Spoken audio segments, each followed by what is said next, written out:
everyone, welcome back to yet another episode of Let's Get Better in Photography and Grow Together, a lifelong series. Today we are talking about thematic integration. Thematic integration is just a fancy way of saying how to add theme to your photos. So I'm gonna show you 5 very impactful ways of adding themes to your photos. That way you can make your Instagram grid just pop, make your portfolio that much more creative for board game photography specifically, but you can always add these tips to any other product photography. Whether you just like taking pictures, it's gonna help you all the way around. So let's go and start off with number 1, which is to parallel the subject. What does that mean? Whatever your subject is trying to portray, you want to add in those items into your frame. So for example, if you wanted to take a photo of a mango pineapple smoothie, which is what I had yesterday. If you want to take a photo of that smoothie, then you add in pineapples in smoothie and you add it into like the actual smoothie cup. It's gonna look that much better. Same thing with like a Greek god miniature from Lords of Hellas. Let's say you want to take a photo of Kronos, the god of time. He's holding chains like that. So you want to add in real chains in the back to help accent the shot. So for example, here, what I did was I added in chains in the background along with this loop over here. And it's not distracting away from your foreground because your foreground is Kronos itself. Notice here how he's actually holding chains and it's wrapped around his hand. That's why you add in chains in the background to help accent the shot. It's not distracting away because A, it's out of focus, and B, it's further away from the foreground. Not only does it look cooler, but it helps sell the story of the shoot. So number 1, add in objects that parallel your subject. Number 2 is to recreate that environment and or weather. This is Cleopatra and the Society of Architects, and notice here how it is a desert themed game. That's why I added in sand to fill up the entire frame because of course that's where you would imagine an actual Sphinx would be. And on top of that, I'm also using pretty harsh light. So the light is very bright, it's white, it looks like it's kind of midday. And lastly, to help add in that final punch, that showstopper, what I'm also doing here is kind of recreating a little sandstorm by just throwing sand in the frame. If I were to just take it with like kind of a stale frame with no sand falling over, it would look okay. But because you're adding in all these flying particles everywhere throughout the entire frame, then it gives it so much more drama, it gives it so much more life, and overall it just adds so much more interest to the photo. Now moving on to a different landscape, let's say I want to use a more woodsy theme. So here's one I shot of Root. Of course, when you imagine you're in a forest, you would imagine a campfire. So that's why not only am I adding in flames here to add interest and to also add a little bit of story because the Marquise cats, they spread like wildfire. So that's why I also wanted to incorporate flames as well. This time, instead of sand, I'm using wood chips because Root takes place in a foresty area. So all these wood chips here, not only were they in my backyard already to begin with, but they match the theme. They match the woodsy theme of Root. The only texture I don't really like using, especially when you're punching in and zooming in close onto these shots, is grass because I feel like grass, you can automatically tell what it is right away. I feel like when you see grass, you automatically think of like a lawn, which is why I always try to avoid grass and use everything else instead. Pavement, cement, wood chips, sand, anything else besides grass. But it also doesn't always have to be on the ground. You can also hang your components in like trees. The irie I've hung in trees before because they're birds, so you don't always have to use the ground. You can always hang them in different places as well. Get crazy with it, but not too crazy. The last thing you want to do is lose components to the ocean. Who would be stupid enough to do that? Let me scoot off to the side so you have this frame over here. Okay. So we are adding in parallels to our subject. We are also recreating our environment and or weather. Number 3 is to use the same components from the same game in order to accent our subject. What I mean by this, so typically one subject is used from the game, one miniature, one meeple, one card. And again, that's fine. But what I've always have been ranting on lately, especially, you want to add in more components from the game. It's good practice to add in more components from the game. That way you help sell your photo because if I was a publisher, right, I want to see more components from my game versus just a focus on one because there are so many things in one box. And secondly, you're also giving more context to your story when you give different items that are from the same game as well. So here's one I did of Iwari. Not only am I using just one totem, but in reality, I'm using multiple pieces, even ones of different heights, various heights in the background. And I'm also adding in these components on top as well and in the foreground. Adding in all these things, even if they're the same item, at least they're duplicates of the same item, so you're able to get variation, right?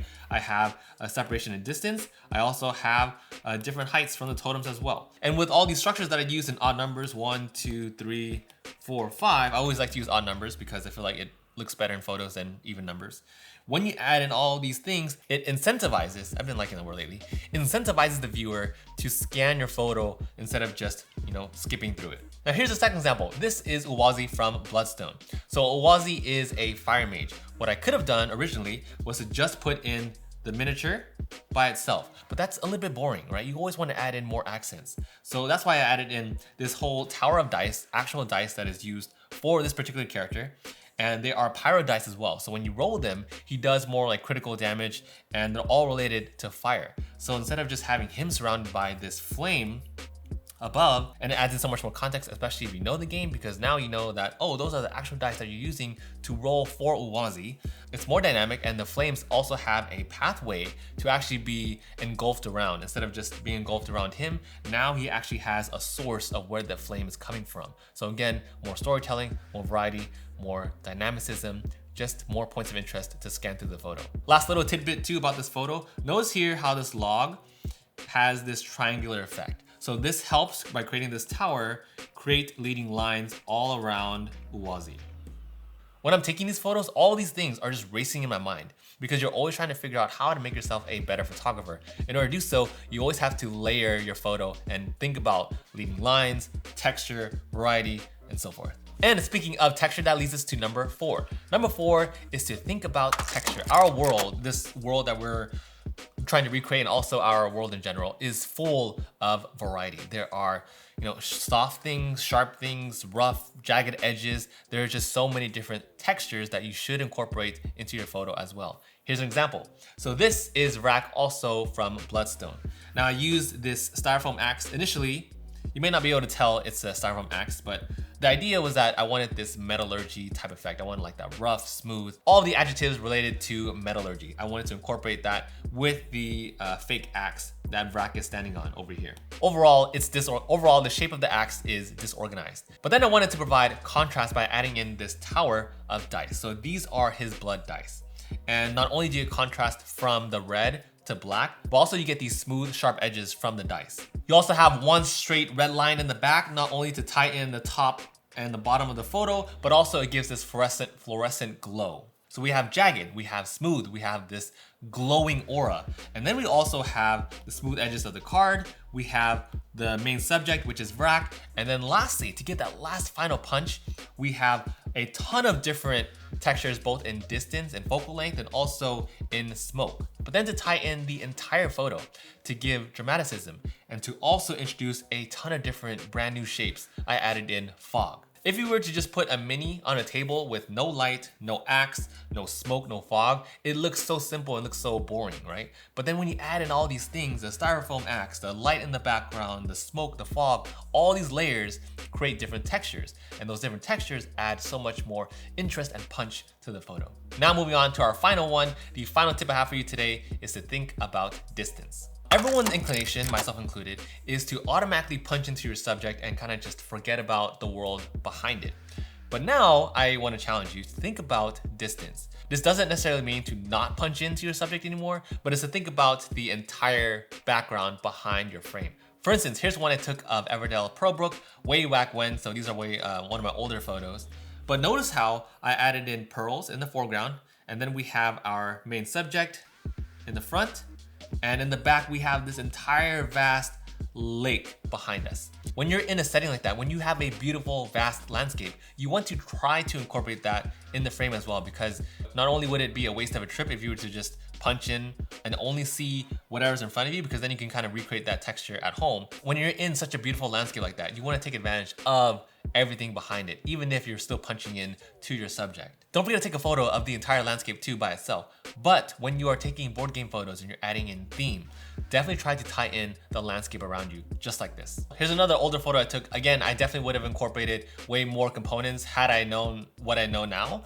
But still, you see a bird on a branch. It's way more immersive when you see a bird kind of just staring over yonder and looking at the vast landscape behind you. So definitely think about distance the next time you're taking and adding theme to these photos. Okay, that is it for me. I hope those tips helped you in some way or another. Sorry this video came out a little bit late this month, but don't worry, I will be on it for the month of September. Can't wait to see all your photos, and I'll see you all in the next video.